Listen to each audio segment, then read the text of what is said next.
قل هل ننبئكم بالاخسرين اعمالا ستاس په ډیر تاواني خلک وخایم دا ګور ټول اخسرین ډیر تاواني الذين ظل سعيهم في الحياه الدنيا الله فرمایي دا وای دا سعی دا کوششونه اعمال دا په دنیا کې چې کینو دا سعی دی او بل طرف ته نقصان خبره دارا وهم يحسبون انهم يحسنون صنعا دې بد نصیب دا ګوند چې موږ نه کوو عمل کوي ځان دې خوشفهمي دا چې دا نیک عمل کوم الله اکبر والله فرمایي هیڅ فائدہ نه ورکړي دا ټول نه تاواني کړل یو سړی عمل ولې نو تام تاواني دا یو سړی ځان مستړی او دا فائدہ ملاو نشي دته الله رب العالمین مثال کړه چې وا نه شي دا ډېر لوی تاوان دا کافرانم دي او علي رضی الله عنه فرمایي چې دا حروریه ولا دا خوارج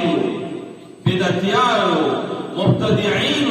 دوی عملونه الله رب العالمین مبتدع دي بدعتي سړي عمل الله نه کوي ځکه دا عمل کړی پای کې د قبولیت شرطونه نشته چې کوم شرطونه باندې الله عمل قبلوي هغه پکې نشته دي نو دا مبتدع خلک هم ځکه مبتدع خلک هر څومره عملونه وکړي نو دا هغه عمل فائدہ او بل نقصان کې پرول ایوب سختیانی رحمه الله فرمایل مزداد صاحب بدعه اجتهادا الا ازداد من الله بعدا بدعتي سره چې څوره په دې کې کوشش کوي دین نه لري کی لکه سره د کوارټ ورته وته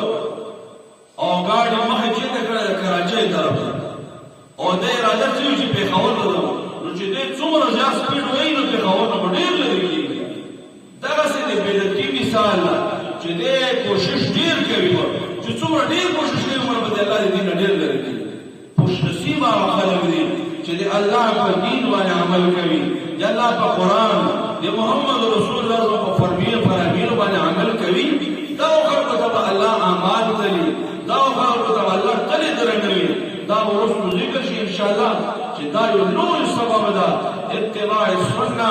د سنت او تابعداري د یو لوی سبب ده د تلې درنه دلو لپاره